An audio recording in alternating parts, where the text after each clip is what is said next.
안녕하세요. 저는 결혼 15년 차 된 40대 후반 여자입니다.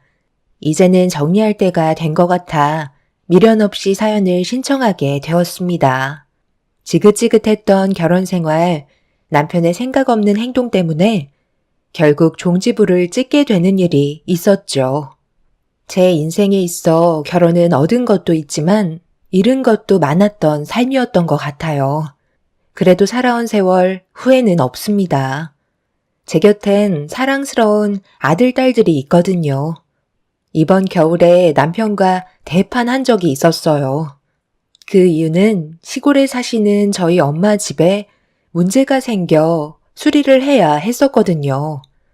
그래서 남편한테 도움을 요청했었는데 생각지도 못한 대답을 받게 되면서 그동안 위태로웠던 부부 관계는 돌이킬 수 없을 정도로 금이 가고 말았습니다. 항상 저희 집은 뒷전이었고 남편의 식구들만 챙겨왔던 행동들이 결국 화를 키우게 되었던 거죠. 당신은 정말 하나도 쓸모가 없는 사람 같아. 15년 동안 내가 이혼하지 않았던 건 당신을 사랑해서가 아니라 애들 때문이었어. 그런데 이제는 정말 같이 못 살겠다. 장모님 집에 방수 처리해주는 돈이 한두 푼도 아닌데 왜 그걸 나 혼자 부담해야 되는 건데? 사위면 그런 것까지 내가 처리해줘야 되는 거야?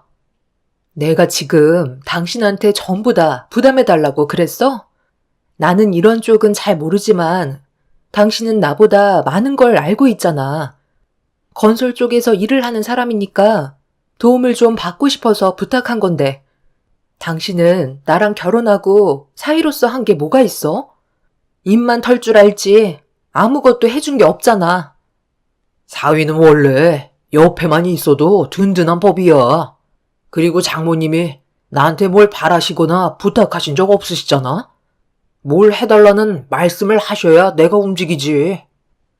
당신이 한 귀로 듣고 흘려버린 거지. 이번 일도 엄마랑 내가 몇 번이나 부탁을 했었어? 다른 업체 불러서 해결할 수도 있지만 그래도 당신한테 부탁하면 믿고 맡길 수 있을 것 같아 도와달라는 건데 돈이 많이 들어서 싫다고? 혼자서 모든 걸 감당하라는 말을 한 적도 없는데 벌써부터 선을 그으면 어쩌자는 거야?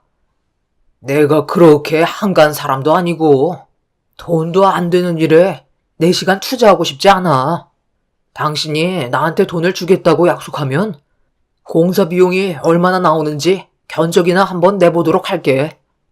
이 정도도 내가 배려 많이 해준 거라고. 요즘 불경기라 돈도 많이 벌지 못해서 얼마나 힘든 줄 알아? 당신한테 생활비도 겨우 주고 있다고. 남편 말에 너무 큰 실망을 한 나머지 저는 화가 머리끝까지 올라오고 말았어요. 그동안 함께 살면서 서운했던 적 많았지만 이번에 저에게 보여주었던 남편의 태도는 남보다도 못한 모습이었어요. 건설업에 일을 하고 있어서 큰 공사 한번 들어오면 상당히 많은 돈을 번다는 것도 알고 있는데 돈이 없다는 말에 어이가 없어 웃음밖에 안 나오더라고요. 공사 일정이 빽빽하게 잡혀 있는 걸 모르는 것도 아닌데 불경기라 돈을 벌지 못한다는 남편의 거짓은 더 이상 함께 살기는 힘들 것 같다는 확신이 들게 만들었습니다. 결국 저희 엄마 집에 조금의 도움을 주지 않았던 남편한테 상처만 받게 되었고 제가 업체를 따로 알아봐서 엄마 집에 방수공사를 진행할 수밖에 없었어요. 그날 이후 저도 더 이상 시댁에 어떠한 도움도 주고 싶지 않아 아예 시댁은 가지 않고 있었죠. 당신, 내가 장모님 집 수리 도와주지 않았다고 똑같이 행동하는 거야? 그때도 말했지만 일정이 너무 바빠서 시간을 뺄 수 없었다고 설명했었잖아. 나도 너무 바빠서 당신 부모님 얼굴 뵐 시간이 없어서 갈 수 없다는 건데 그런 것도 이해 못 해주는 거야? 나는 당신 이해해줬잖아. 당신 때문에 내가 얼마나 고생을 했는지 알아? 이런 쪽은 빠삭하게 알고 있는 사람이 남도 아닌 가족인데 어떻게 더 매몰차게 행동할 수가 있어? 우리 집이랑 먼 거리도 아니고 가까운 거리인데 조금의 관심조차 주고 싶지 않아서 이런저런 핑계대는 그런 모습들이 나한테 얼마나 큰 상처를 줬는지 알아? 나는 그래도 당신이랑 결혼을 하고 며느리로서 시부모님께 최선을 다해 노력했는데 결국 돌아오는 건 아무것도 없다는 걸 확실하게 알았기 때문에 더 이상 나도 시부모님께 관심을 아예 끊어버리려고. 그게 맞는 것 같아. 잘하는 모습 보여주면 내가 하는 만큼은 아니더라도 정말 필요할 때 도와줄 수 있을 줄 알았는데 그건 내 착각이었던 거지. 당신은 원래 그런 사람이었어. 남보다 못한 존재인데 우리가 뭘 얻기 위해 함께 살아가야 하는 거지? 아이들도 어느 정도 컸으니까 우리 그만 시간 끌고 각자 갈 길 가자. 그게 서로에게 더 이상 상처 주지 않는 현명한 방법 같아. 이런 일들을 계속해서 반복하고 싶지 않으니까 이제 이혼하자. 이혼이 무슨 애들 장난이냐? 꼴랑 그거 하나 안 도와줬다고? 지금 이 난리를 피우는 거야? 우리 부모님 성격 몰라서 그래? 당신이 이런 식으로 나오면 문제를 더 키우는 거라고. 업체 불러서 잘 해결봤다며. 그럼 된 거잖아. 나도 도움을 주고 싶었지. 그런데 돈도 문제지만 시간이 정말 없었다니까. 나중에 도와줄 수 있는 게 또 있을 거 아니야. 그때 해결해주면 되는 거잖아. 우리 너무 극단적인 상황까지 몰아가지 말고 좋게 끝내자. 다음엔 내가 잘한다니까. 당신의 그 거짓말에 속아 15년을 살아왔어. 더 이상 속지 않을 거야. 이혼 준비하고 각자 갈 길 가는 게 좋을 것 같아. 나는 할 말 없으니까 시부모님 챙기는 건 당신이 알아서 해. 이번 주에 꼭 오라고 전화까지 주셨지만 가봤자 표정만 안 좋을 거고 괜히 싫은 말 듣고 싶지 않으니까 우리 관계 하루빨리 정리하자. 남편은 억울하다며 제가 도움을 요청했을 때 아무것도 해줄 수 없을 만큼 바빴다고 어이없는 말을 늘어놓았어요. 도와달라는 말을 했을 때 싫은 티 팍팍 내면서 핑계만 늘어놓은 사람이 제가 시댁에 가지도 않고 이혼하자는 말까지 나오자 그제서야 상황 파악이 됐는지 수습하려고 저한테 매달리려 하길래 방으로 들어와 문을 잠가 버리고 말았습니다.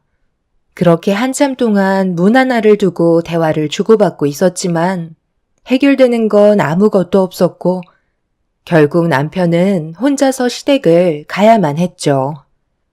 그리고 예상했던 대로 시모가 전화를 하셔서 무슨 말을 하시려는지 드러나 보려고 통화 버튼을 누르는 순간 핸드폰이 터지는 줄 알고 깜짝 놀라고 말았네요. 그날 원래 여행 계획이 잡혀 있었는데 제가 참석하지 않아서 시모의 불만 섞인 목소리가 수화기를 통해 울려 퍼졌고 저는 침착하게 대응을 해 드렸어요. 너 오늘이 무슨 날인지 몰라? 주말에 집에만 박혀 있을 거냐? 오늘 가족여행 갈 거라고 내가 몇 번이나 얘기했었는데 내 아들한테 오지 않겠다고 했었다며? 어차피 가봤자 어머님, 아버님 짐수발 들어드리고 숙소에 들어가면 음식은 제가 전부 다 해야 되는데 두 분만 여행 즐기시는 거지. 저는 무료 봉사하러 가는 거나 다름없잖아요. 그래서 앞으로는 그냥 쉬기로 했어요. 그 사람이 설명을 잘 못해줬나 봐요. 저희 둘이 이혼 문제로 한바탕 했었는데 못 들으셨어요? 들었다. 내 얼굴 보자마자 울상인 상태로 네가 이혼 얘기 꺼냈다며 아주 난리도 아니었다. 아직 확실하게 결정된 것도 아닌데 계획에 차질이 생기면 되겠니? 원래 부부싸움은 칼로 물베기야. 나도 너희 시애비랑 하루에도 수십 번은 얼굴 붉히면서 막말이 오고 가는데 지금까지 서로 붙어서 살고 있잖아. 너희가 아직 결혼한 지 15년밖에 안 돼서 그래. 앞으로 5년만 더 살아봐. 그냥 그러려니 하면서 각자 인생 살아가게 된다. 무늬만 부부인 거고 늙으면 의지할 사람 없으니까 아쉬운 대로 붙어 사는 거라고. 그러니 너도 내 아들이 마음에 들지 않는 부분들이 있어도 애들 봐서 그냥 살아라. 그게 집안의 평화를 유지할 수 있는 방법이라고. 아들한테 대충 들었다만 사돈댁 옥상이 낡아서 비만 오면 천장에서 물이 새어 들어왔었다며? 그래서 방수 처리를 해야 되는데 서로 의견 충돌이 있어서 내 아들은 해결해 주지 못했고 업체를 알아봐서 공사 진행했다고 난리친 거라던데. 그게 이렇게까지 심각한 상황을 만들 정도였던 거니? 긴 말 필요 없고 아직까지 시간이 있으니까 후딱 튀어오도록 해라. 정말 중요한 날에 너 때문에 시작도 하지 못하게 생겼다. 기다리고 있을 테니까 택시 타고 후딱 달려와라. 별것도 아닌 일이라고요? 저희 엄마 집 천장에서 물이 새고 있었는데 그게 별게 아니면 큰 사고라도 나야 된다는 건가요? 그동안 두 분 여행하실 때 뒤에서 수발만 들어드렸는데 이번에도 또 그런 시간을 반복하고 싶지 않아요. 오늘만큼은 제 시간 가질 테니 그이랑 두 분이서 잘 다녀오도록 하세요. 그간 여행을 다닐 때면 시부모님께서는 항상 하고 싶지 않은 일거리들이 있으면 저를 데리고 다니면서 잡일들을 시키셨죠. 그래서 시부모님의 여행 계획이 잡혀 있다는 걸 알게 됐을 때부터 저는 시댁에 갈 마음이 없었는데 남편이 저희 집안을 대하는 모습을 보게 되면서 확실하게 마음을 잡을 수 있었죠. 그동안은 쓸데없는 말 듣고 싶지 않아 억지로 갔었는데 이번만큼은 절대로 시부모님 뜻에 따라 움직이고 싶지 않았어요. 결국 시모는 제가 가지 않겠다고 말씀드리니 화가 치밀어 오르셨는지 저에게 막말을 쏟아내시길래 더 이상 듣고 싶지 않아 전화를 먼저 끊어버렸습니다. 몇 번이고 재차 전화가 왔었지만 받지 않자 시모는 더 이상 연락을 하지 않으시길래 그냥 포기하고 여행을 떠나신 줄 알고 있었죠. 그런데 제가 생각했던 거와 다르게 시부모님과 남편이 여행은 가지 않고 현관문을 열며 집으로 들어오셨어요. 그리고 시모는 저에게 삿대질을 하시며 온갖 막말을 입 밖으로 쏟아내셨습니다. 너무 순식간에 일어난 일이라 제대로 된 대응을 하지 못하고 있자 제 머리채를 잡으려 하길래 한 발 물러나서 도대체 왜 이렇게까지 하시냐고 저 또한 목소리를 높였어요. 내가 빨리 튀어오라고 얘기했었는데 감히 나를 무시해? 시애미가 그렇게 만만하니? 좋게 설명을 했으면 알아서 기어 들어와야 할 거 아니야? 제가 왜 어머님한테 기어야 하는 거죠? 저도 이제 이런 생활 지치기 때문에 힘들어서 그만하고 싶다는 건데 그게 욕까지 먹어야 될 정도인 건가요? 너희들이 싸운 건데 왜 나한테 불똥이 튀어서 기대하고 있던 여행 계획을 다 망치는 거야? 너 때문에 가지 못한 거니? 돈으로라도 보상 받아야 되겠다. 여기 오실 시간이면 벌써 거의 다 도착하셨겠어요. 제가 꼭 필요한 건 아니잖아요? 사지 멀쩡한 어머님 아들이 있는데 굳이 저를 이용하셔야 되겠어요? 내 아들은 건설 현장에서 힘들게 일을 하는데 여행하는 동안에도 일 시키면 그게 여행이니? 너는 어차피 회사에서 컴퓨터만 두드리는 일 아니야? 돈도 많이 벌지도 못하면서 주말에만 잠깐 여행 가는 거 시애미 수발 들어주는 게 그게 그렇게 어려워? 당장 짐 챙기고 나갈 준비해라. 그러니까 좋게 설명했을 때 움직이면 좀 좋아? 결국 이를 이 지경까지 만들어야 속이 후련하냐고. 당신이 이러니 자식들이 뭘 보고 배우겠소? 맨날 아빠한테 대들기나 하지. 우물쭈물 거리지 말고 빨리 준비해서 나오도록 해. 시간 없으니까 서둘러야 할 거야. 도착하면 벌써 저녁 시간 될 것 같다고. 정말 대단들 하세요. 저를 꼭 부려 먹어야 속이 후련하세요? 짐 챙기는데 시간이 좀 필요하니까 차에서 기다리고 계세요. 최대한 빨리 서두를게요. 남편과 시부모님은 난리를 치다가 제가 마지못해 따라 나서겠다고 하자 그제서야 차로 돌아가셨습니다. 저는 짐을 챙긴 뒤에 지하 주차장으로 향했어요. 그리고 차에 제 짐을 실은 뒤에 출발을 하게 되었죠. 10분 정도 지나자 전화가 울리길래 받아보니 남편이 왜 아직도 안 내려오냐며 시부모님이 한계에 다다르셨는지 얼굴을 붉히고 계신다는 말에 저는 벌써 출발했다는 말과 함께 집에 서류 한 장 있을 테니 사인만 하면 될 거라는 말을 꺼내자 시모가 남편의 전화를 뺏었어요. 너 지금 뭐 하는 짓이냐? 짐 챙겨서 내려오겠다더니 지금 어딜 가고 있는 거야? 이런 식으로 나오면 서로에게 안 좋은 영향만 끼친다는 건 몰라? 어머님의 일방적인 행동에 대해 대처할 수 있는 방법이 이것밖에 없었어요. 제가 그 자리에서 반박했다면 바로 머리채를 잡으려 하셨겠죠. 그래서 저도 머리를 좀 쓴 것뿐인데 뭐가 잘못됐나요?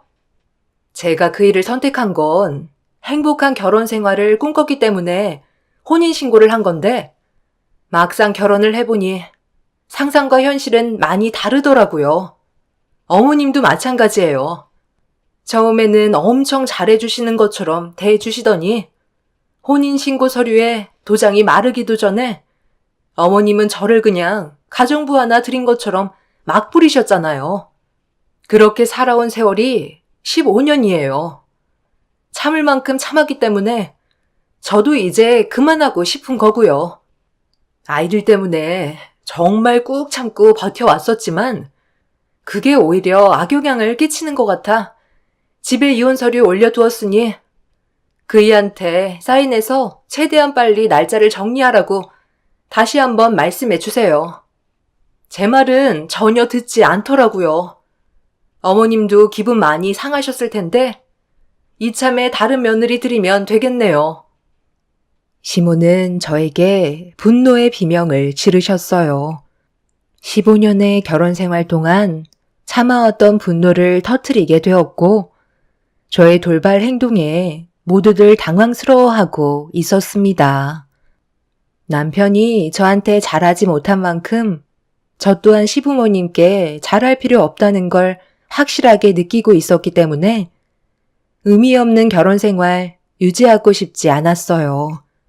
주말만 되면 아이들은 저희 엄마 집에서 시간을 보냈지만 앞으로는 쭉 함께 지내게 될 것 같아 여러 가지로 준비해야 될 것들이 상당히 많았어요. 엄마는 저와 남편과의 관계가 별로 좋지 않다는 걸 알고 있었기 때문에 짐을 챙겨서 집으로 들어온 걸 보고 어느 정도는 짐작하고 있으셨는지 아무 말도 하지 않으신 채 제가 가지고 온 짐을 같이 들어주셨죠. 그렇게 한동안 친정에서 아이들과 함께 지내고 있는데 어느 날 남편이 친정에 찾아왔어요. 한쪽 손에는 서류 봉투가 들려있는 걸 보니 이혼을 결심한 듯 보였습니다. 이미 마음의 준비를 하고 있던 터라 크게 당황하지 않고 묵묵히 남편을 쳐다보고 있는데 저한테 서류 봉투를 건네주길래 건네받은 뒤 안에 있던 서류를 확인해 보니 이혼 서류는 제가 놓고 온 그대로였고 도장은 아예 찍지도 않았습니다. 지금 나랑 뭐 하자는 거야? 우리의 관계는 이미 끝났다니까? 노력해봤자 좋아질 수 없다는 거 뻔히 알고 있는데 왜 이혼 서류에 도장을 안 찍은 거야? 우리가 함께 살아온 세월이 15년이야. 그런데 갑자기 남으로 돌아가면 함께 살아왔던 생활 패턴들이 전부 바뀌게 되는 건데, 나는 또 다른 환경에 적응할 수 있는 시간적 여유가 많지 않아. 그동안 당신이 내 뒤에서 많은 걸 해주고 있었다는 걸 알고 있기 때문에 이대로 이혼을 하게 되면 그동안 내가 신경 쓰지 않았던 걸 전부 다 나 혼자 해야 된다는 거잖아. 나는 그럴 자신 없으니까 이혼만큼은 물러줬으면 좋겠어. 내가 조금 더 신경 써주도록 노력할게. 그렇게만 하면 우리 관계에 큰 문제는 없는 거잖아. 내가 지금까지 당신이랑 결혼 생활하면서 바람을 피웠어? 아니면 술을 진탕 먹고 깽판을 부렸어? 일만 주야장천하며 가정을 위해 돈만 벌어오고 있었잖아. 나 같은 남자도 없다고. 그런데 당신한테는 부족한 남편일 수도 있겠지. 그래서 조금 더 내가 양보하고 이해하겠다는 거야. 내가 먼저 숙이고 들어왔으니까 당신도 한 번만 나한테 기회를 줘라. 지금까지 살면서 이런 말 한 적 처음인 거 알지? 당신은 지금 뭐가 문제인지 전혀 감을 잡지 못하고 있구나. 바람 안 피우고 술 안 먹으면 나한테는 함부로 대해도 된다는 거야? 당신이 먼저 숙이고 들어왔으니까 나는 그냥 받아주면 다 끝나는 거냐고. 나보다 돈 좀 더 번다고 맨날 무시하고 도움이 필요할 때 손을 벌리면 남보다도 못할 정도로 차갑게 변해서는 아무것도 해주지 않으면서 정작 이혼하려 하니까 내가 그동안 뒤처리 해줬던 걸 당신이 해야 될 것 같으니까 벌써부터 걱정이 되는 거야? 나랑 함께한 세월이 1, 2년도 아니고 무려 15년이야. 그동안 내가 당신한테 얼마나 많은 기회를 줬을 것 같아? 지금은 내가 심각하게 나오니까 심적으로 많이 불안해지기 시작했나 봐. 어차피 우리 관계는 이미 끝났어. 당신 이번에 나 몰래 시댁의 이태리제 가구로 싹 다 바꿔줬었지? 내가 모를 줄 알았어? 항상 뒤처리를 내가 해주니까 당신한테 전화가 연결이 안 되면 곤란하게 되니 내 전화번호도 가구점에 적어놨었더라. 그래서 버릇이 무섭다는 거야. 15년간 항상 그래왔는데 그날도 어김없이 당신 전화번호 밑에 내 전화번호를 적었고 현장에 들어갔는지 전화 연결이 되지 않자 나한테 연락이 왔더라고. 집안 전체를 싹 다 바꾸기로 했었다며? 집안에 가구들 들여온 지 1년밖에 안 됐었는데 그새 또 바꾸길래 내가 얼마나 큰 상처를 받았는지 알아? 자기 집안 일이면 두 팔 걷고 나서면서 정작 우리 엄마 집 옥상에 방수 처리 공사 좀 도와달라고 부탁한 건 돈 아깝다고 해주지도 않았잖아. 견적만 알아봐 주겠다고? 당신이 그러고도 내 남편이라고 말할 수 있어? 나는 이혼 생각 변함없으니까 최대한 빨리 서둘러줘. 그리고 아이들은 내가 키우도록 할게. 내가 벌은 돈으로 해드리겠다는 건데 뭐가 잘못됐어? 그럼 당신은 우리 집안에 가구 하나 해준 적도 없으면서 왜 나한테만 큰 소리야? 꼬우면 너도 이태리 가구로 싹 바꿔드리면 되는 거 아니야? 좋게 해결을 하려고 왔는데 꼭 그런 식으로 말을 해야 되겠어? 원래 나는 남한테 돈 쓰는 거 되게 아까워해.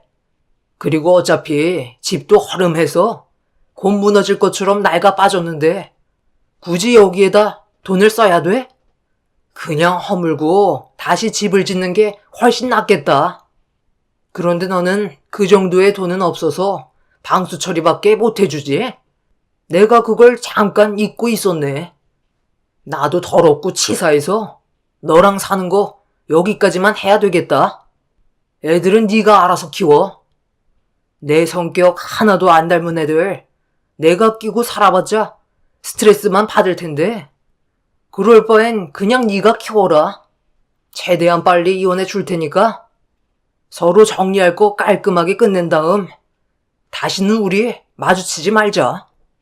너는 나랑 이혼한 걸 평생 후회하게 될 거다. 이 좁아 터진 집에서 잘 먹고 잘들 살아봐. 남편은 그 자리에서 이혼 서류에 도장을 찍었고 제 얼굴에 서류를 던진 다음 문을 박차고 나갔어요. 엄마는 남편의 모습을 보고 충격을 받으셨는지 자리에 털썩 주저앉으셨고 아이들은 무서움에 눈물을 흘리고 있었습니다. 그날 이후 저희는 결국 부부가 아닌 서로 남이 되어 버렸죠. 15년의 결혼 생활을 끝내게 된 순간은 너무 허무했었어요. 그동안 정말 잘 살아보겠다고 발버둥 치며 노력해왔었는데 한순간에 모든 게 끝나버리는 날이었습니다. 남편은 뒤도 안 돌아보고 자기 갈 길을 가더라고요. 15년 동안 그래도 서로 고생했다는 말 한마디는 할 줄 알았는데 그런 세월들이 아무런 의미가 없었다는 듯 남편은 눈 깜짝할 사이에 사라지고 말았습니다. 그렇게 각자 또 다른 삶을 꾸려나가기 위해 열심히 살아가고 있었는데 저에게도 꽤 괜찮은 기회가 찾아왔어요. 그동안 집안 살림하고 아이들 보면서 시댁집안과 남편까지 신경을 써야 했던 터라 그간 회사에서 일을 하면서 몇 번의 좋은 기회가 있었음에도 선뜻 움직이지 못했었는데 어느 날 좋은 기회가 찾아와 회사를 이직하게 되었습니다.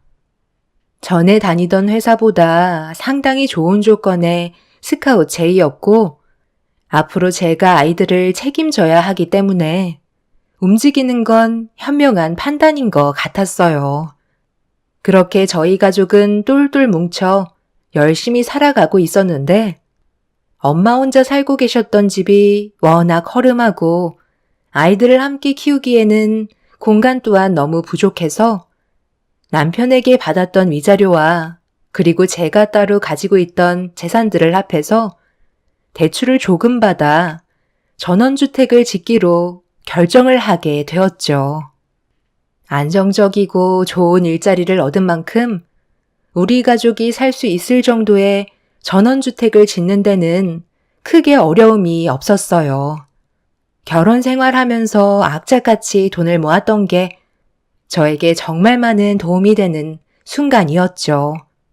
그렇게 별탈 없이 잘 지내던 어느 날 엄마 집에 갑자기 시모가 찾아오셨어요. 갑자기 무슨 일이시죠? 저희는 이제 더는 볼 일 없지 않나요? 무슨 말을 하고 싶으셔서 찾아오셨는지 모르겠지만 저는 할 말 없으니 그만 돌아가세요. 예, 큰일 났다. 내 아들이 그동안 건설업을 하면서 상당히 큰 문제를 일으켰는지 이번에 줄줄이 터져나와 여기저기에서 소송을 하고 난리도 아니다. 하필이면 엄청 큰 대형 공사권을 맡아서 상당히 많은 돈이 들어갔는데 아들이 저지른 잘못된 행동들이 드러났지 뭐냐. 문제가 터진 업체들이 너무 많다 보니까 여기저기 돈 나갈 곳이 많은데 내가 손을 벌릴 만한 곳이 더는 없어서 너한테까지 찾아왔다. 제발 한 번만 도와주면 안 되겠니? 그래도 15년간 함께 온 정이 있는데 위기에 처한 내 아들 도와줄 수 있는 거잖아. 그놈이 글쎄 최대한 이윤을 많이 남겨 먹으려고 그동안 공사 비용의 절반도 안 되는 제품들로 부실 공사를 했지 뭐냐. 시간이 지나면서 여기저기 하자가 터져 나왔는지 상당히 골치 아프게 됐다. 변호사 선임 비용도 만만치 않지만 문제는 소송한 사람들의 손해배상 금액이 어마어마하다는 거야. 15년간 그런 짓을 밥 먹듯이 했으니 얼마나 많은 업체가 피해를 받겠니? 네가 이번에 우리를 좀 도와준다면 그 은혜 평생 잊지 않으마. 그이가 잘못을 했으면 마땅히 처벌을 받아야죠.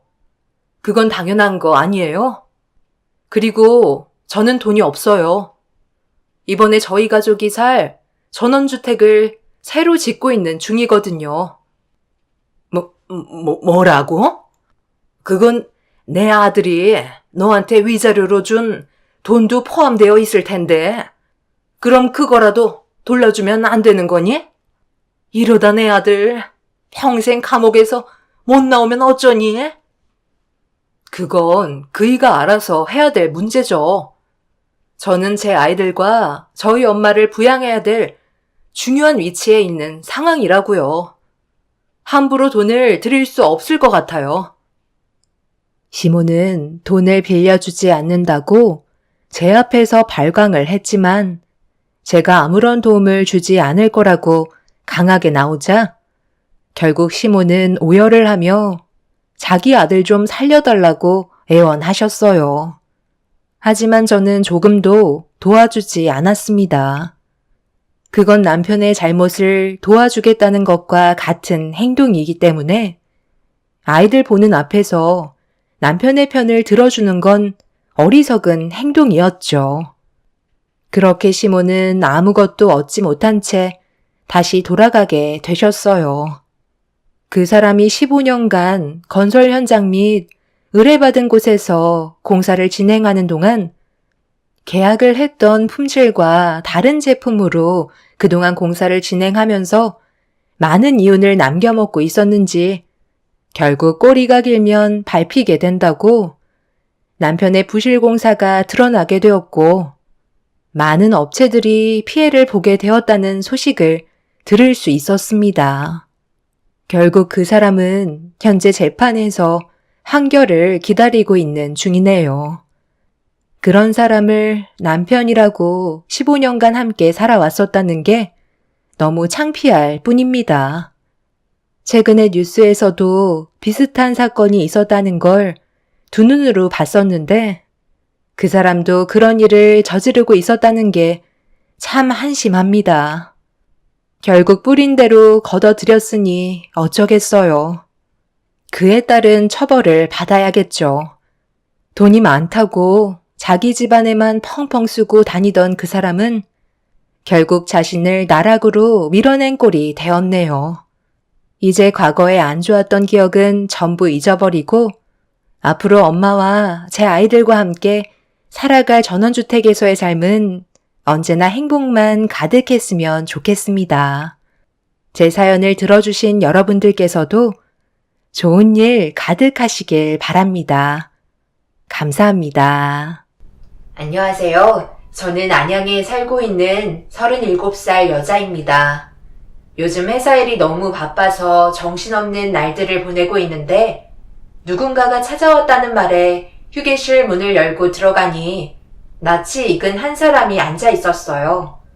그리고 고개를 제대로 들지 못하길래 확인을 해보니 저와 연관이 있던 사람이더라고요. 한참 동안 아무 말 없이 그 사람을 바라보면서 과거의 기억들이 전부 다 떠오르기 시작했고 어떤 식으로 해결을 해야 할지 고민을 할 수밖에 없었네요.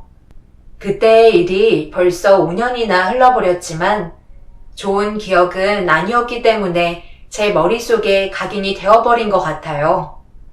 시댁에 발을 들이는 순간부터 모든 게 잘못되었고 저에게 전쟁을 선포한 형님은 마주치기만 하면 못 잡아먹어서 안달난 사람처럼 달려들었어요. 그리고 이런 광경을 불구경하듯 지켜보던 시모는 아무 말도 하지 않으셨습니다. 이해할 수가 없었어요.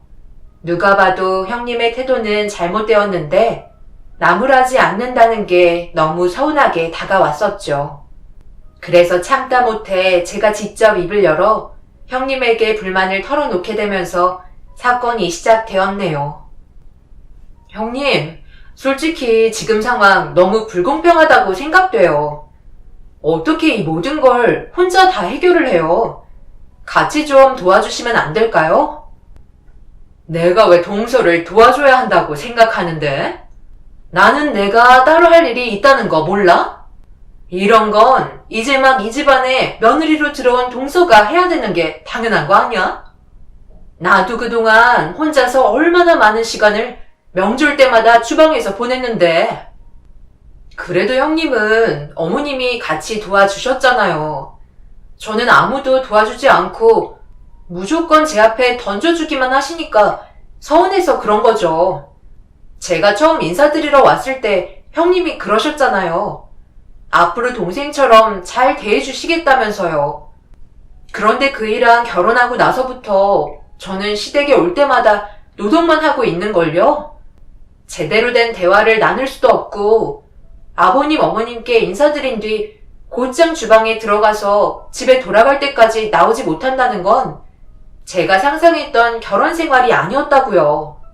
형님이랑 어머님과 함께 웃으면서 지내고 싶었지.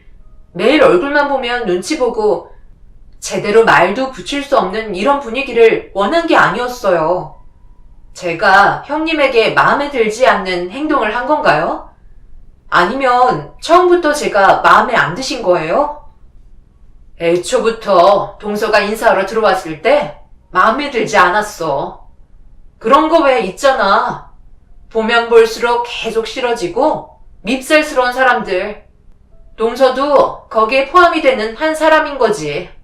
얼굴만 봐도 하루 일과를 망칠 정도로 정말 마음에 안 든다니까. 거기에다가 지금 동서가 나한테 하는 행동 봐봐. 내 눈은 틀리지 않았지? 그냥 아무 말 하지 않고 시키는 거 묵묵히 하면 얼마나 좋아? 그거 조금 했다고 불만 가져서는 입은 남산만하게 나와서 나한테 지금 온갖 인상은 다 쓰고 있잖아. 남편과 결혼을 하고 시댁 식구가 된 순간부터 제 인생은 뒤집어져 버렸어요. 분명 인사드리러 갔을 때는 모두가 저에게 따뜻한 미소를 보여주셨는데 결혼하고 나서부터는 저를 보며 웃어주시는 모습을 단 한 번도 본 적이 없을 만큼 제가 받는 대우는 마당에 풀어놓은 개만도 못했습니다. 결국 계속되는 불만들이 형님과 언성을 높이게 되었고 마당에 계시다가 들어오신 시모가 저희가 다투고 있는 광경을 목격하시면서 기분 좋은 날 서로 조심하지 않는다면서 동네가 떠나갈 정도로 화를 내셨습니다. 그러니까 새아가니가 잘 좀 했어야지. 우리 집안이 어떻게 돌아가는지 하나도 모르면서 식구가 된 지 얼마나 됐다고? 입이 대빨 나와. 첫째가 아무 말 하지 않고 가만히 있으면 네가 알아서 다 할 수 있겠니? 어떻게 하는 건지 방법을 알려주고 있는 거잖아. 어머님, 알려주는 거랑 무시하는 건 엄연히 다른 거라고요. 아무 말도 하지 않으시고 손가락으로만 지시하는데 제가 뭘 알겠어요? 당연히 형님은 먼저 들어오셨으니까 어떤 식으로 일을 하면 되는지 다 알고 계시겠죠. 그렇다고 저한테 웃으면서 배울 수 있게 해주시는 것도 아니고 분위기를 점점 더 안 좋은 방향 쪽으로 몰고 가시는데 제가 안 답답하겠어요? 이래서 요즘 것들이 버릇이 없다는 거야. 옛날 같았으면 지금 이 상황에서 바가지가 머리 위로 수십 차례 왔다 갔다 했을 거다. 네가 우리 집안의 제일 막내이면 군소리 하지 말고 조용히 시키는 것만 하다 집으로 돌아가면 되는 거야. 한 번만 더 첫째한테 불만 섞인 말을 꺼낸다면 그땐 내가 가만두지 않을 거니 앞으로 행동 똑바로 해라. 알겠니? 봐주는 것도 한계가 있는 거야.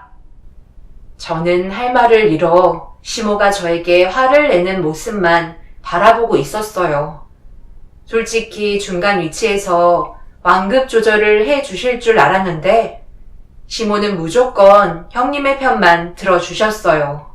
친구들은 시댁에 가면 살쪄서 돌아온다는데 저는 되려 살이 빠지는 소리가 들릴 정도로 땀 흘리며 노동을 할 수밖에 없었습니다.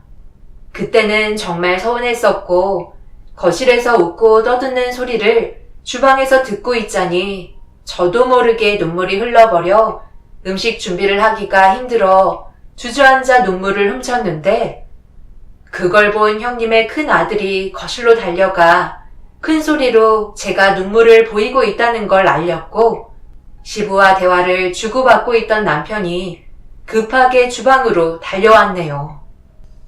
당신 지금 울어? 무슨 일 있었던 거야? 갑자기 왜 그러는 건데? 진정하고 나한테 말을 좀 해봐. 음식이 잘 안 되는 거야? 당신은 나한테 관심이 있기라도 해? 어머님이 동네가 떠나갈 정도로 화를 내고 가셨는데 무슨 일이 있었냐고? 내가 아버지랑 나갔다가 들어온 지 얼마 되지 않아서 무슨 상황인지 전혀 모르고 있었어. 내가 옆에서 도와줄 테니까 그만 울고 얘기해봐. 뭐 때문에 그러는 건데? 혼자서 주방일 해서 그런 거야? 나한테 말을 해야 내가 알지. 네가 왜 주방으로 들어가 있는 거야? 당장 나와라. 애도 아니고 나이가 몇인데 질질 짜고 있어? 제가 상상했던 결혼 생활은 아니었기 때문에 이런 상황들을 겪고 있는 제 자신에게 너무 짜증이 나서 답답한 마음에 눈물이 흘렀던 건데 그걸 형님의 큰 아들이 구경거리 난 것처럼 얘기해서 집안의 분위기는 상당히 무거워졌고 시모와 형님은 인상을 쓰며 저를 못마땅하게 쳐다봤어요. 남편은 한숨을 쉬면서 사태 수습에 나섰고 저를 방으로 데려왔네요. 그리곤 묵묵히 저를 바라보던 남편은 조용하게 말을 꺼냈고 듣고 있던 저는 예상하지 못한 말에 충격을 받게 되었어요. 내가 봤을 때 당신이 아직 우리 집안에서의 생활에 적응을 하지 못해서 그런 것 같아. 다들 좋으신 분들인 거 당신도 잘 알잖아. 좋으신 분들이라고? 그건 내가 인사드리러 갔을 때 얘기지. 어머님이랑 형님은 나를 그냥 일하는 파출부 정도로만 생각하신다고. 그건 오해야. 좀 전까지만 해도 같이 대화 나눌 때 당신이 아직 적응을 못해서 힘들어하고 있는 것 같다고 얘기하셨어. 그만큼 당신 생각을 많이 하고 있다는 거잖아. 사람마다 대하는 방식은 각자 다르잖아. 그러니까 당신이 나랑 결혼하고 상상했던 그런 생활과 대우는 약간의 차이가 있을 수도 있는 거야. 그것 가지고 너무 예민하게 받아들이지 말고 어느 정도 기준치를 낮추는 게 좋을 것 같은데. 우리 모두 화목하게 지내고 있는데 유독 당신만 지금 예민한 거 알지? 남편이 저에게 하는 말들을 듣고 있는데 어이가 없었어요. 저를 생각하는 것처럼 얘기하면서 결국 시모와 형님을 두둔하면서 제 편이 되어주지 않았어요. 제가 부당한 대우를 받고 있다고 얘기했으면 어느 정도 상황의 심각성을 인지해야 되는데 저 혼자만 이상한 사람 취급하는 남편까지 똑같아 보였습니다. 저에게 첫 명절은 정말 최악이었고 여우같이 행동하는 형님의 얼굴을 두 번 다시 보고 싶지 않았어요. 사람이 이렇게까지 정 떨어질 정도로 쉽게 느껴졌던 건 처음인 것 같았습니다.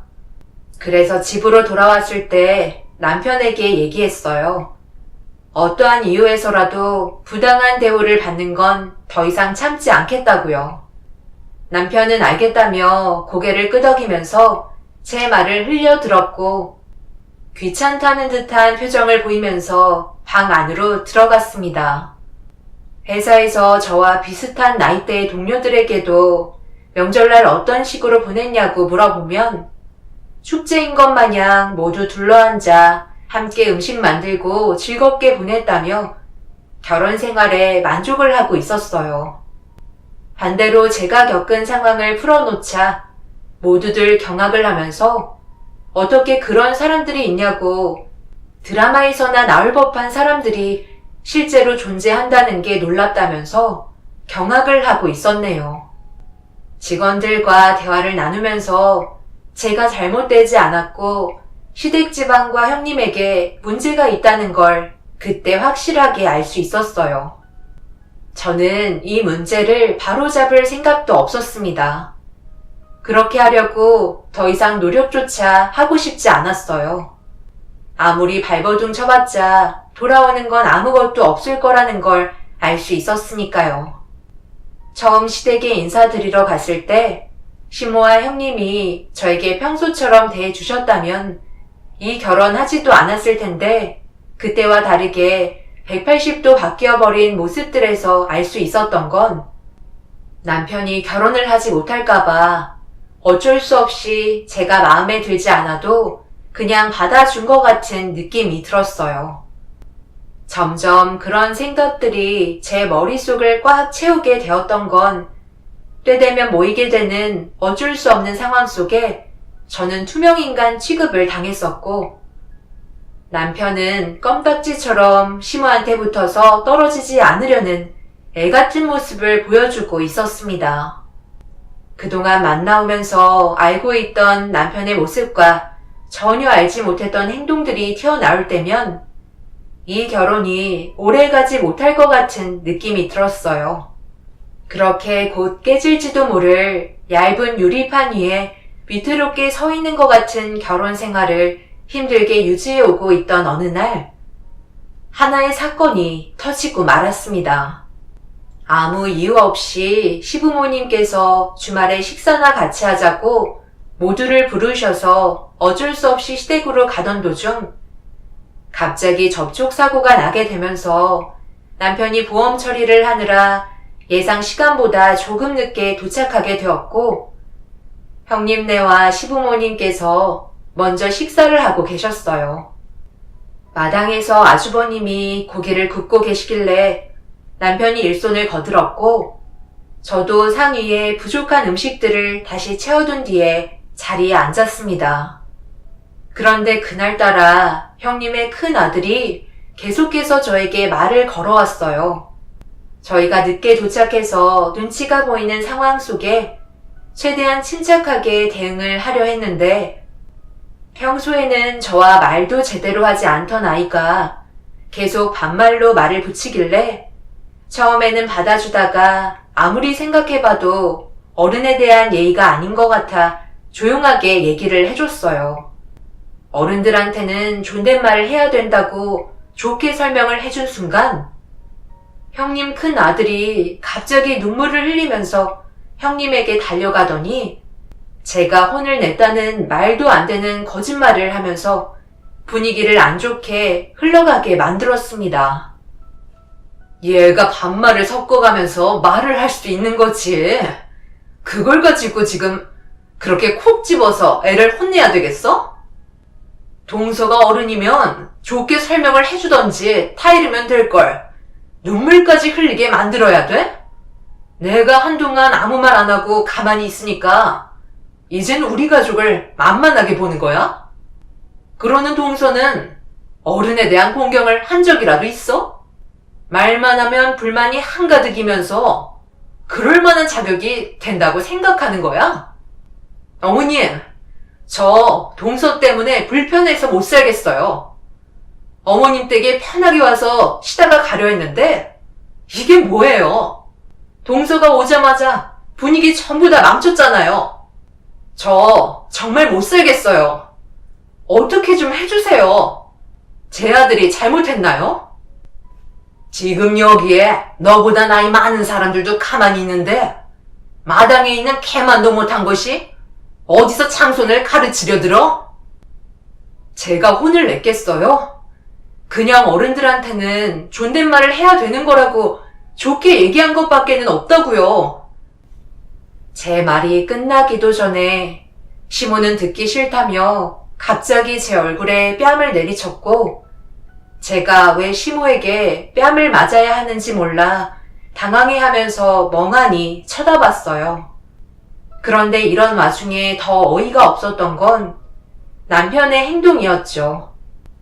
제가 결혼 생활하는 동안 계속해서 참고 지내고 있었다는 걸 뻔히 알면서 그 상황 속에 제 편이 되어주기는커녕 남편은 뺨을 내리친 시모의 편을 들어주고 있었습니다. 형님은 기세 등등해져서는 지금의 순간을 놓치고 싶지 않았는지 더욱더 큰 소리로 저를 몰아갔어요. 그리고 이런 와중에 시부와 아주버님은 자리에 앉아 술잔을 부딪히며 불구경하듯 웃으면서 바라보고 있었습니다. 정말 이 정도일 거라곤 생각 못했었는데 집안 전체가 정신 나갔다고 생각했었어요. 그래서 더는 상대하고 싶지도 않아 집으로 돌아가려는데 남편이 제 팔을 강하게 잡았네요. 지금 어딜 가는 거야? 당신이 이런 분위기를 만들었으니 죄송하다고 먼저 머리를 숙여야 하는 거 아니야? 내가 뭘 잘못했는데? 어른한테 반말을 계속하길래 좋게 얘기한 것밖엔 없는데 그게 뺨을 맞을 만큼 잘못됐다는 거야? 여기에서 단 한 명이라도 당신이 잘했다고 편들어주는 사람 있어? 없잖아. 그럼 자기가 잘못한 걸 인정할 줄도 알아야지. 그걸 지금 우리한테 잘못을 돌리는 거야? 내가 얘기했지. 모두들 좋으신 분이라고. 당신만 잘하면 된다고 몇 번이나 말했었잖아.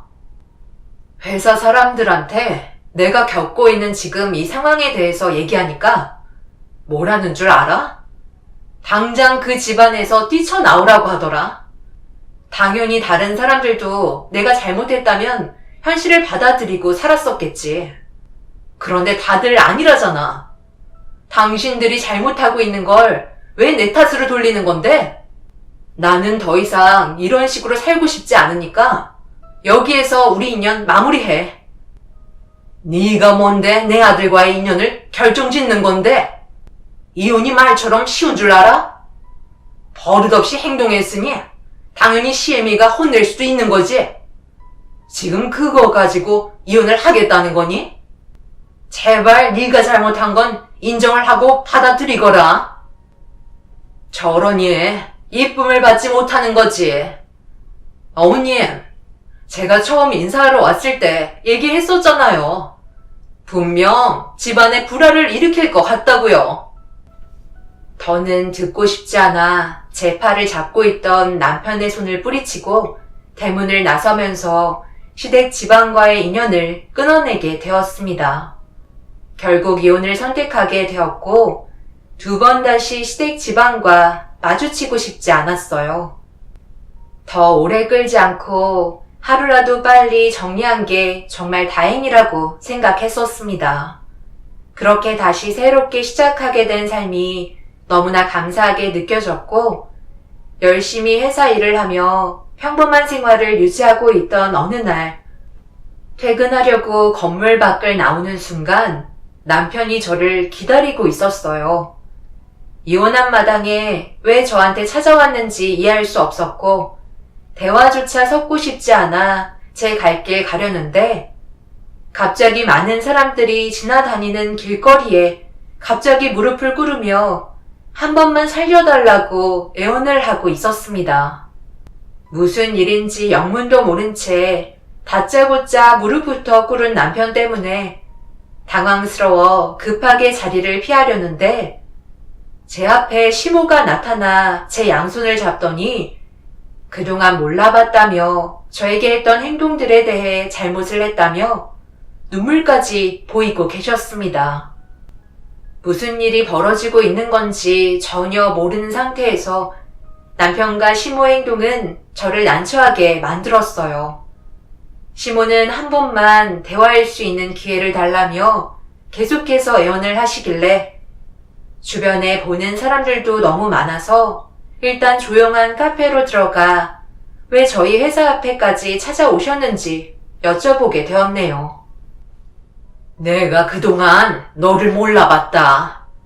그 뱀 같은 첫째한테 우리가 전부 속아 넘어간 거였어.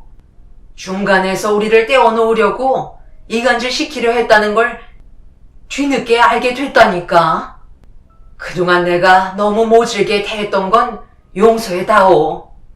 지금 내 큰아들과 큰며느리가 둘이 이혼하겠다고 난리도 아니다. 글쎄, 몰래 바람 피우다가 걸린 거 있지? 그동안 내 큰아들 몰래 딴 살림을 차리고 있었더라고. 큰며느리 걔는 용서받을 수도 없어서 어쩔 수 없이 이혼을 선택해야 하지만 너는 다른 상황이었잖아.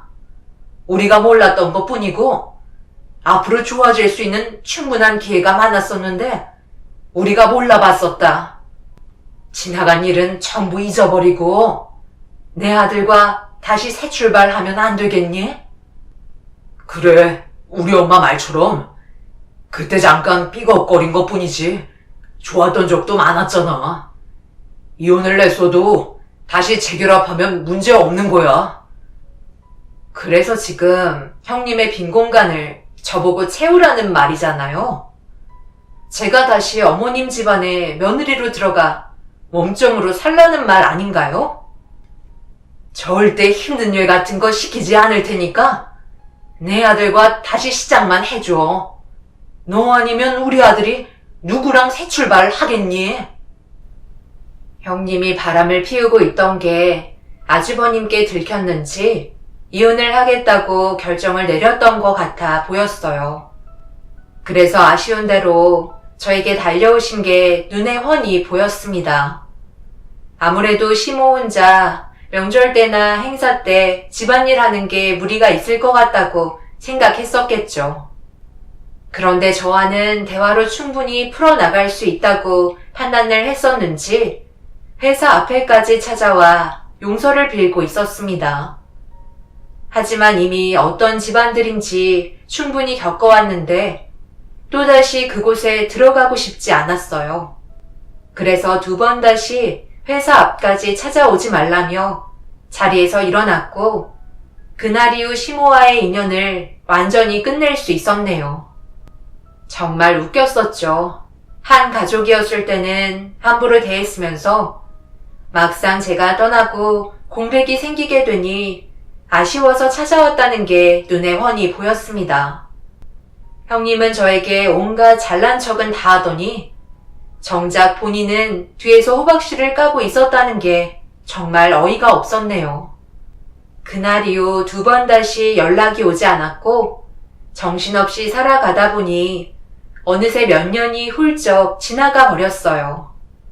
그런데 세상 참 좁은 게 장례식장에서 누군가가 오열을 하고 있는 목소리가 낯이 익어 계속해서 다른 사람의 장례식에 관심을 두게 되었어요. 제가 장례식장에 가게 된 이유는 직원 한 분이 건강상 문제가 생겨 세상을 떠나시는 바람에 장례식에 참석하게 되었는데 하필 그곳에서 낯이 익은 목소리에 이끌려 걸음을 옮기게 되었고 확인을 해보니 시댁 식구들이 오열을 하고 있었습니다. 그리고 잠시 뒤 형님이 급하게 거친 숨을 내쉬며 달려오고 있었어요. 저도 모르게 몸을 돌려 귀만 기울이며 누가 세상을 떠났는지 확인을 한 순간 충격을 받고 말았습니다. 시댁 집안의 장손이 영정사진에 걸려 있었고 이 소식을 접하게 된 형님이 장례식장으로 달려온 거였네요. 아주버님과 이혼을 하셔서 소식을 늦게 접한 것 같아 보였습니다.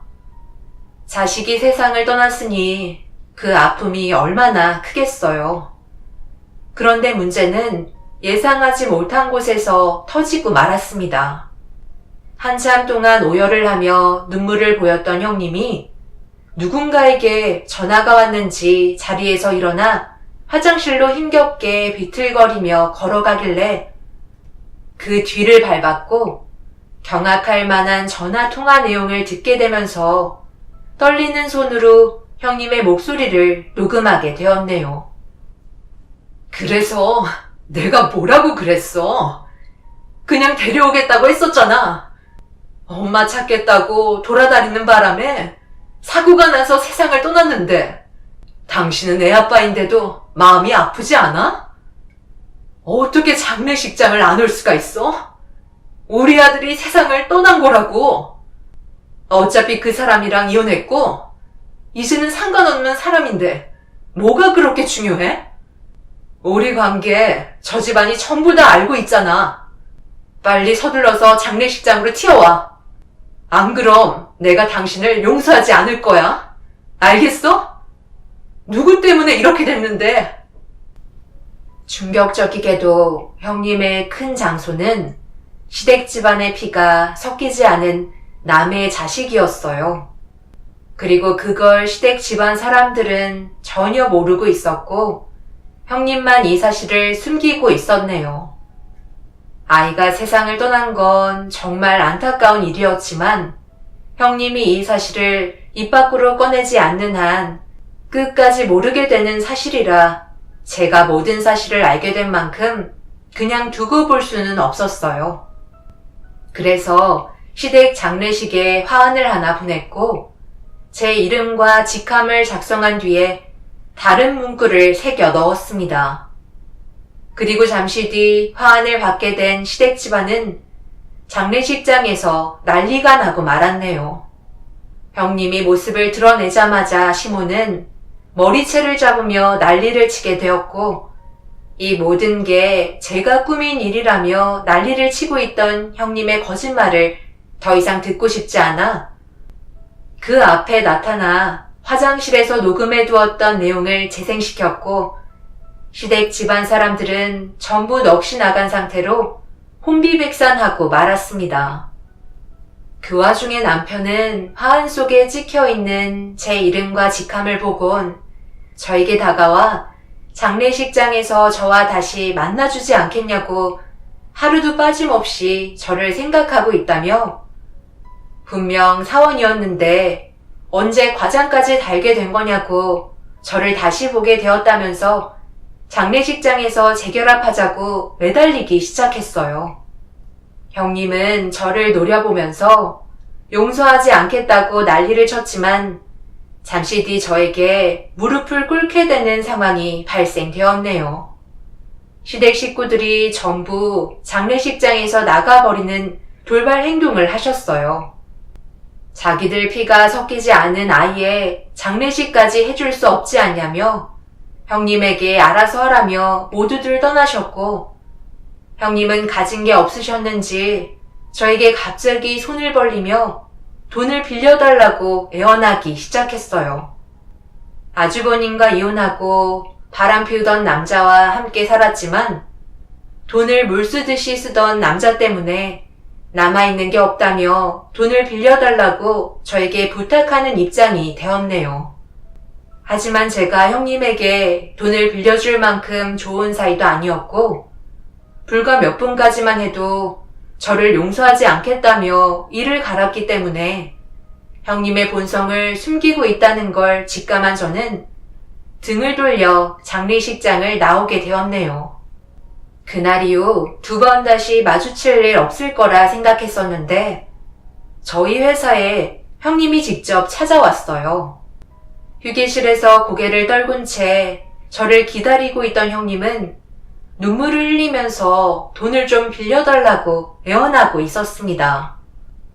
제가 장례식장을 떠나고 어찌어찌 돈을 빌려 해결은 했지만 바람 피우던 남자가 감당할 수 없을 만큼 노름으로 사채까지 썼다며 더 이상 돈 나올 구멍이 없어 다시 한번 찾아왔다고 과거의 잘못에 용서를 빌면서 돈을 빌려달라며 제 앞에서 오열을 하고 있었습니다. 그런 상황이 딱해 보이긴 했지만 형님이 선택한 길을 제가 해결해 주고 싶지는 않았어요. 그래서 죄송하다는 말 한마디 하고 돌려보냈습니다. 사람 앞일 한 치 앞도 모른다지만 그동안 저에게 조금이라도 잘해줬다면 동정이라도 생겼을 텐데 그런 마음조차도 생기지 않더라고요. 앞으로 평생 자신이 선택한 길에 대해 후회하면서 살아갔으면 좋겠네요. 제 사연 들어주신 분들 오늘 하루도 힘내시길 바랍니다. 감사합니다. 안녕하세요. 저는 구리에 살고 있는 여자입니다. 얼마 전에 저희 부부는 시부의 장례를 치렀는데요. 지금까지 살면서 많지는 않지만 이번 장례는 저에게 엄청난 충격을 안겨준 하나의 사건이었습니다. 정말 말도 안 되는 경험을 해서 그런지 남편도 지금까지 회복을 하지 못하고 있는 상태예요. 시부의 건강이 몇 년 전부터 악화되기 시작했고 그로 인해 지속적인 병원비가 계속해서 지출이 되다 보니 가족들은 금전적인 부담을 줄이기 위해 돌아가면서 병원비와 치료비를 납부했습니다. 자식된 도리이니 당연히 해야 되는 건데 시부의 건강이 좋아지는 것도 아니고 병원비는 지속적으로 나가다 보니 병원비에 대한 부담을 느끼기 시작했어요. 시댁 집안이 잘 사는 것도 아니고 적당히 먹고 살 정도로 돈벌이 하면서 살아왔기 때문에 시부가 처음 입원했을 때와 다르게 시간이 지날수록 점점 더 시부의 건강에 대한 불만이 많아지고 있었습니다. 아버지 건강은 좋아질 수 없는 거예요? 빨리 털고 일어나셔야지. 언제까지 병원 신세 지면서 자식들 등에 빨대 꽂고 지내실 건데요. 아버지가 가진 거라도 많으시면 저희가 이런 불만을 가질 필요가 없죠. 돈이 없으니까 문제가 되는 거라고요. 저희가 매달 돌아가면서 아버지 병원비를 납부해드리고 있는데요. 이게 얼마나 부담이 되는 줄 아세요? 저희가 괜히 이러겠어요. 자식들에게 들어가는 돈이 만만치 않으니까 그러는 거죠. 애들은 점점 커가고 학원비는 날로 비싸지는데 아버님 병원비까지 충당하려니 이러다 저희까지 병원 신세 지는 건 아닌지 모르겠어요. 아빠, 그냥 태어나면 안 돼? 병원에 입원하면 뭐해? 좋아지는 게 하나도 없잖아. 태어나면 더 아플 것 같아? 다들 왜 그러는 거야? 이 정도도 병원에서 치료받고 계시니까 그나마 더 나빠지지 않는 거라고. 돌아가면서 병원비 납부하는 건데 뭐가 그렇게 부담스럽다는 거야? 다들 지금까지 혼자 알아서 컸나 봐? 아버지가 뼈 빠지게 고생하면서 우리들 키운 건 생각 안 해? 이래서 자식 새끼 키워봤자 소용없다고 하는 거야. 병원비 나가는 게 싫으면 두 번 다시 아버지 앞에 나타나지 마. 그냥 인연 끊으면 되는 거 아니야? 자식들이 서로 조금씩 희생하면 해결되는 건데 서로 손해보는 거 싫어가지고 누워 계신 아버지 마음에 상처를 드려야겠어? 병원비가 아깝다고 생각하면 두 번 다시 오지 않으면 되겠네. 다들 속으로 똑같은 생각 하고 있는 거 내가 모를 줄 알아? 차라리 그냥 얼굴 안 보는 게 좋겠다. 너는 막내라고 제일 예쁨 많이 받았으니 아버지에 대한 애착이 남다르겠지. 우리는 거의 찬밥 신세였거든. 너랑 내가 지금 나이 차이가 얼마인지 알기는 하냐? 어디서 형한테 이래라 저래라야? 아버지가 맨날 막내만 감싸고 도니까 형 무서운 줄 모르고 저렇게 대드는 거잖아요. 그래도 아버지 편들어줄 막내가 있어서 좋으시겠어요.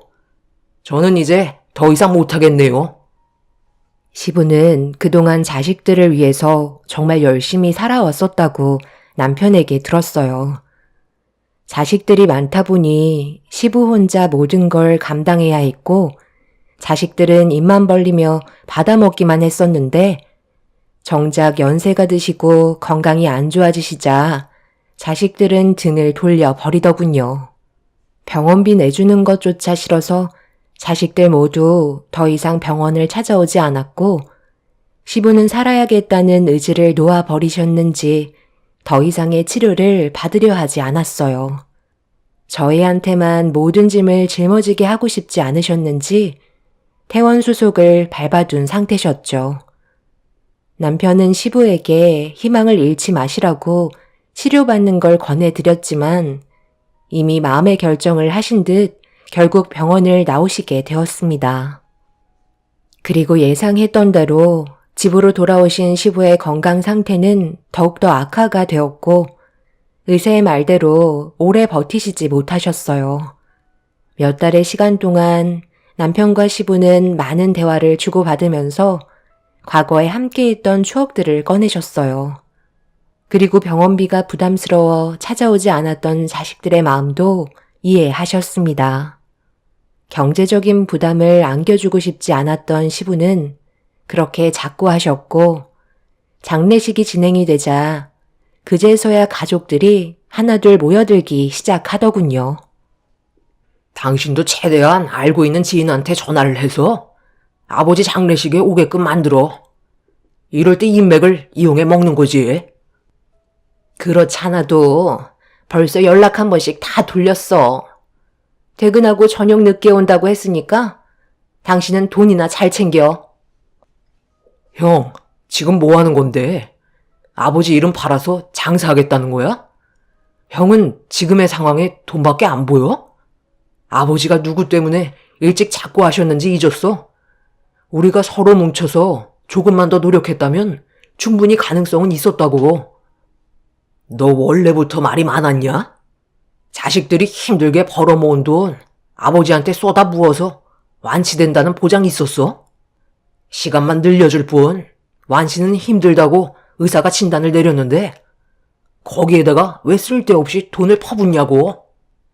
조금 더 숨이 붙어 있는다고 뭐가 달라지는데? 우리도 살아야 하지 않겠냐? 이거 봐봐. 그동안 병원비로 생돈 날아가고 얻은 건 하나도 없잖아?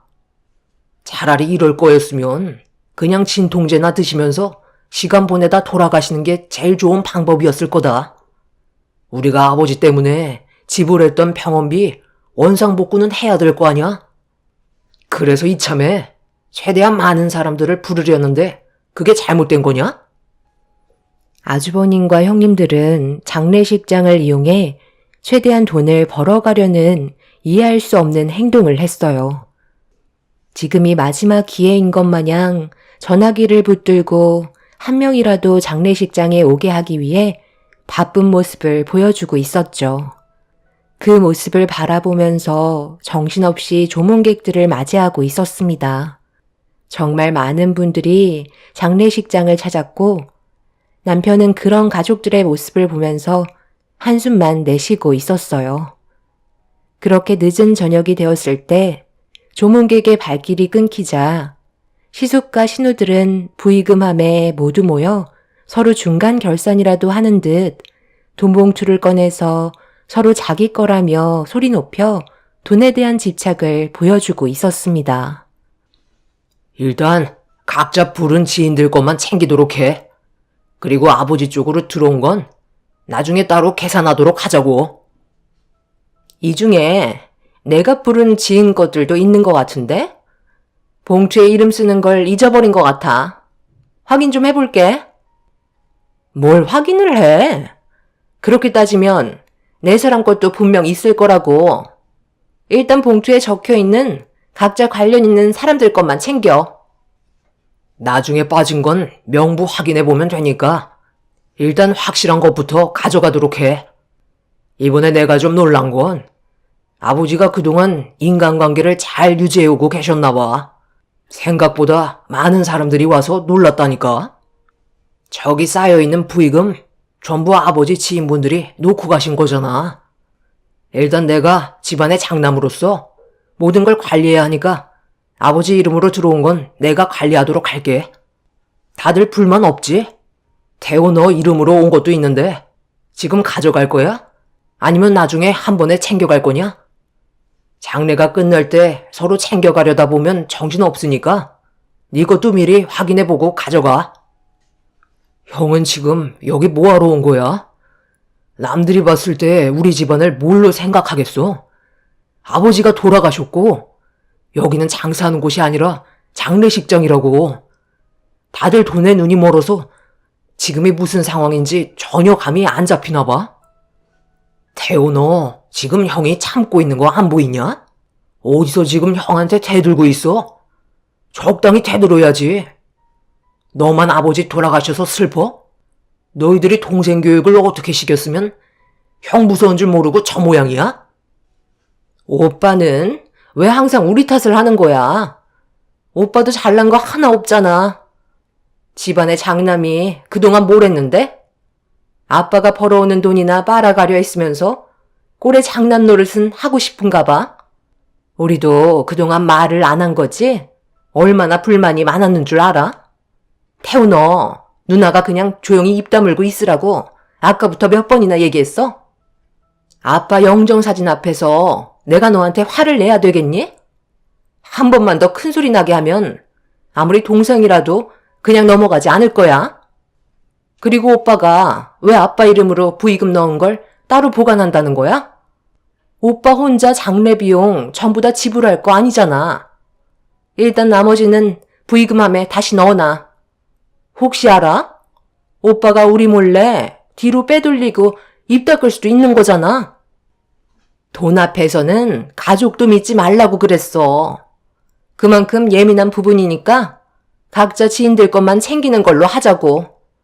괜히 얼굴 붉힐 필요 없잖아?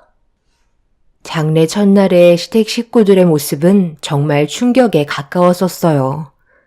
세상 떠난 시부를 이용해 각자의 이득을 취하는 모습은 온몸에 소름이 돋을 만큼 낯설었고 그동안 제가 알고 있었던 사람들이 아니었죠. 그렇게 서로 얼굴을 붉히며 시댁 식구들은 자신들의 지인이 넣고 간 부의금을 따로 챙긴 뒤 다음날 다시 오겠다며 각자의 집으로 돌아갔어요. 집안의 장남인 큰 시숙이 자리를 지키고 있어야 하는데 정작 세상 떠난 시부의 옆자리를 지키고 있던 건 저희 남편이었죠. 남편은 장례가 끝이 나면 가족들과 인연을 끊겠다는 계획을 세우고 있을 정도로 시댁 식구들에게 많은 실망을 하고 있었는지 장례가 끝이 남과 동시에 남편은 시댁 식구들과의 인연을 끊어낼 생각까지 하고 있었어요.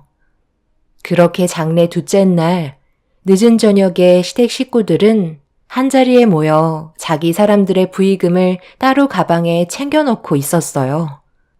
그런데 갑자기 큰 아주버님이 목소리를 높이더니 장례식장이 떠나갈 정도로 화를 내면서 돈에 대해 민감한 반응을 나타냈어요. 지금 내 말을 무시하는 거야? 이 정도 금액을 부의금에 넣을 사람이 너희들 지인 중에 없는 거 뻔히 알고 있는데 어디서 지금 거짓말을 하고 있어? 오늘 내 지인 중 한 명이 아버지 돌아가신 걸 가슴 아파하시면서 한참 동안 나랑 대화를 주고받은 적이 있었는데 그분의 집안이 워낙 부유한 것도 있는데 돈의 씀씀이도 상당히 크기 때문에 이번 부의금도 돈 크게 8천만 원을 넣어준 게 확실하다고. 너희들한테 그런 사람들이 주위에 없다는 거 내가 잘 아는데 어디서 자기 거라고 우기는 거야? 그럼 이 8천만 원이 오빠 거라는 확실한 증거는 있고? 방금 한 말도 그냥 추측에 불과하잖아. 확실하다면 왜 그분에게 전화를 하지 못하는 건데? 우리 앞에서 그분이 부의금으로 8천만 원을 넣었다고 들려주면 되는 거잖아? 보면 몰라. 혼자서 8천만 원을 꿀꺽 하겠다는 거잖아. 이래서 사람은 변하지 않는 거야. 어렸을 적부터 지금까지 형은 항상 욕심이 많았고 집안의 제일 큰 형이라는 이유 하나만으로 동생들한테 좋은 건 조금도 나눠주지 않으려 했잖아. 동생들한테 창피한 줄 알아. 우리 집안의 큰오빠나 돼가지고는 지금까지 혼자서 배불려 왔으면 이제는 동생들한테 나눠줄 생각도 좀 하라고. 돈 봉투에 누구 사람인지 이름이 적혀있지 않은 건 무조건 나누는 게 서로 얼굴 붉히지 않는 방법일 것 같네. 우리 모두가 균등하게 똑같이 나누자고. 누구 하나 더 가지겠다고 하면 끝도 없이 싸울 텐데 그렇게까지 갈 필요 없잖아. 돈 때문에 아빠 영정사진 앞에서 갈 때까지 가자는 건 아니겠지? 막내야, 너 이리 와봐라. 너는 8천만 원을 부의금으로 넣은 이 큰 돈을 어떻게 했으면 좋겠냐?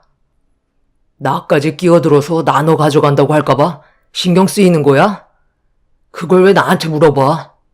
지금까지 살면서 내 의견 언제 한 번이라도 들어준 적 있었어? 그냥 하던 대로 하지 그래? 항상 강압적으로 모든 걸 해결해 왔으면서 이제 와서 동생들 생각한 척 하지 않았으면 좋겠어. 그게 더 가식 같고 형이 어떻게 하면 혼자 8천만 원을 가질지 머리 굴리는 것 같거든. 큰 아주버님은 부의금으로 들어온 8천만 원에 대해 상당히 예민한 반응을 보였어요. 분명 적은 금액은 아니었기 때문에 큰돈이 들어온 걸 욕심내고 있는 게 제 눈에도 보였습니다. 결국 시댁 식구들은 서로 의견 차이 때문에 조율이 되지 않았는지 목소리를 높이기 시작했고 결국 입에 담지 못할 막말과 함께 그동안 살아오면서 서운했던 감정들까지 터지게 되자 몸싸움이 벌어지고 말았습니다. 부의금 때문에 시부 영정 앞에서 싸우는 모습을 보이게 되었고 장례식장 관계자들이 더 큰 불화를 막기 위해 뜯어 말렸지만 이미 서로 얼굴에 손을 주고받아서 그런지 고소하겠다며 난리가 나고 말았죠. 서로 의견이 조율이 되지 않고 술까지 먹었으니 눈에 보이는 게 아무것도 없는 것 같았습니다.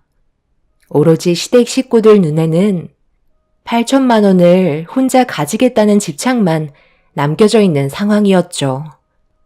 결국 시댁 식구들은 온몸이 만신창이가 되었고 서로에게 평생 지울 수 없는 상처를 남겨둔 채 날이 밝을 때까지 의견은 조율되지 않았습니다. 서로 조금씩 이해하고 배려하면 돈 문제는 싸울 일도 없을 텐데 조금 더 가지겠다고 욕심을 내다 보니 결국 이런 상황까지 오게 된 것 같아 저 또한 마음이 좋지 않더군요.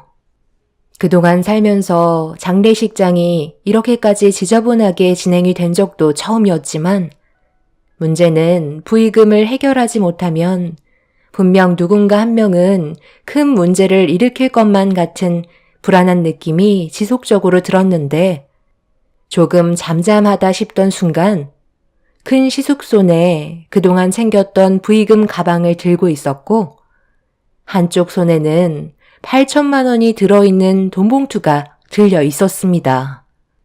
그걸 본 저는 정말 큰일이 벌어질 것만 같아 불안한 마음에 온몸이 떨리기 시작했어요. 그리고 큰 시숙은 2번 다시 서로 얼굴 안 봤으면 좋겠다고 아직 장례가 끝이 나지도 않았는데 밖으로 나가려 하고 있었습니다. 당연히 시댁 식구들은 난리가 나게 되었고 또다시 몸싸움이 벌어지면서 밖으로 나가려는 큰 시숙을 붙잡아 손에 들려있던 8천만 원을 빼앗으려고 장례식장을 아수라장으로 만들어 버렸어요. 그렇게 한바탕 난리가 나던 도중 갑자기 둘째 신우가 비명을 지르면서 손가락으로 전광판을 가리켰고 몸싸움을 벌이던 시댁 식구들이 전광판을 바라본 순간 등록되어 있는 이름 하나를 보고 땅을 치며 울부짖었습니다. 그리고 잠시 뒤 누군가 빈소로 걸어오는 소리가 들렸고 남편은 그 모습을 보며 눈물을 흘렸어요. 그 사람은 다름 아닌 몇십 년 동안 모습을 감추고 계셨던 시어머니셨네요. 한심한 놈들. 너희들은 예나 지금이나 달라진 게 전혀 없구나. 내가 제일 후회하는 게 뭔지 알아? 너희들을 세상 밖으로 나오게 만들었던 걸 제일 후회하고 있다. 세월이 흐른 만큼 서로 위해주고 잘 지내올 줄 알았는데 어떻게 된 게 하나도 바뀐 게 없니?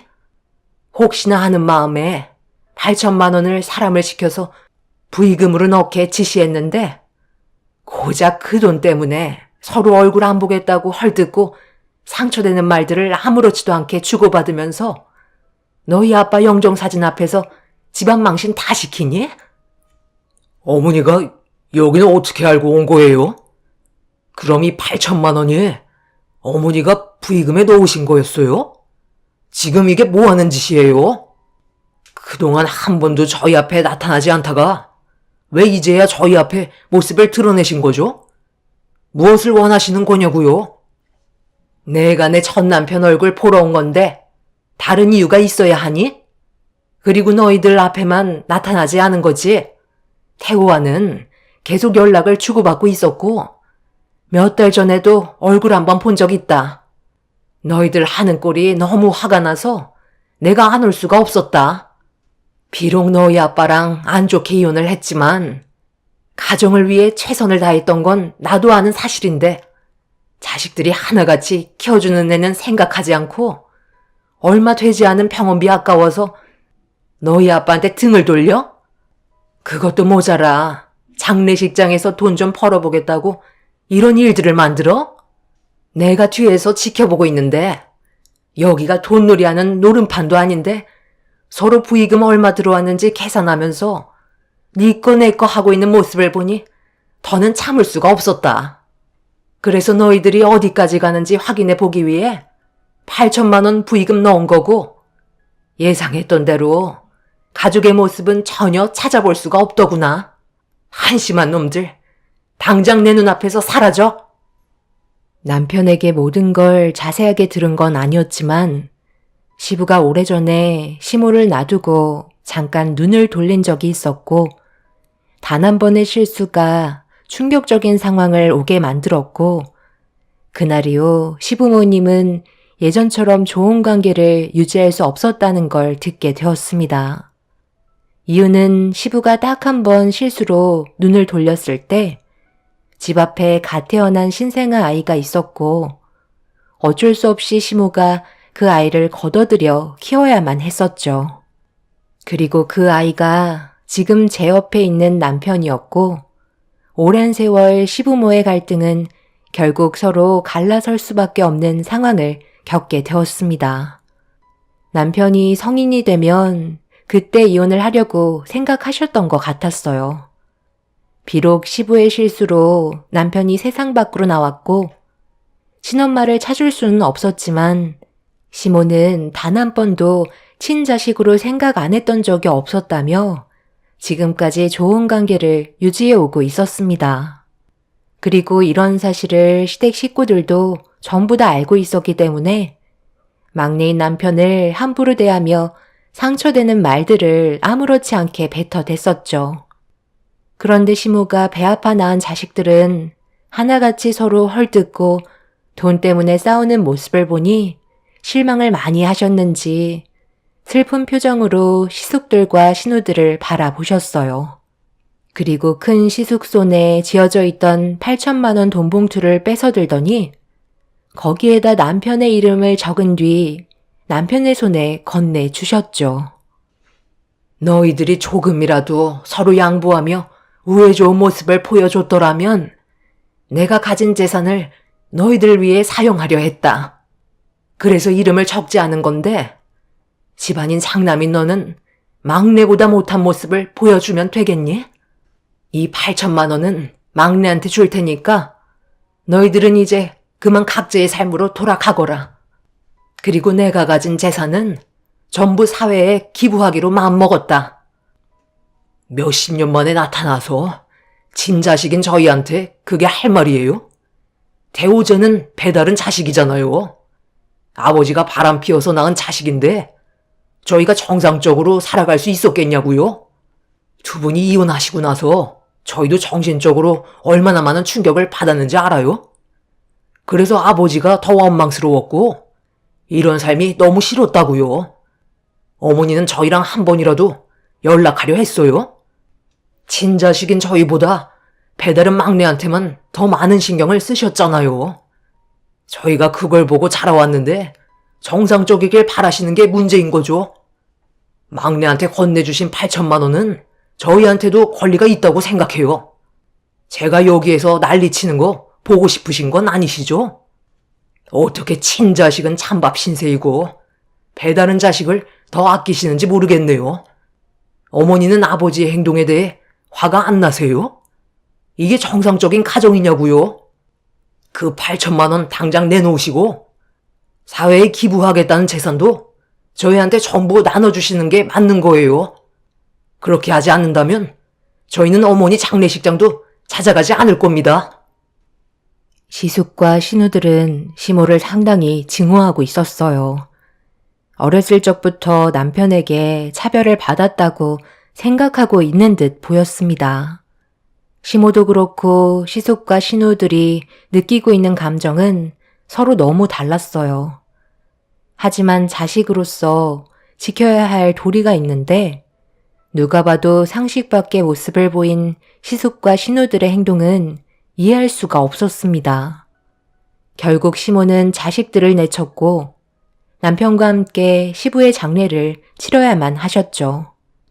시모가 결단력 있게 행동하지 않았다면 시부의 장례는 원활하게 이루어지지 않았을 겁니다.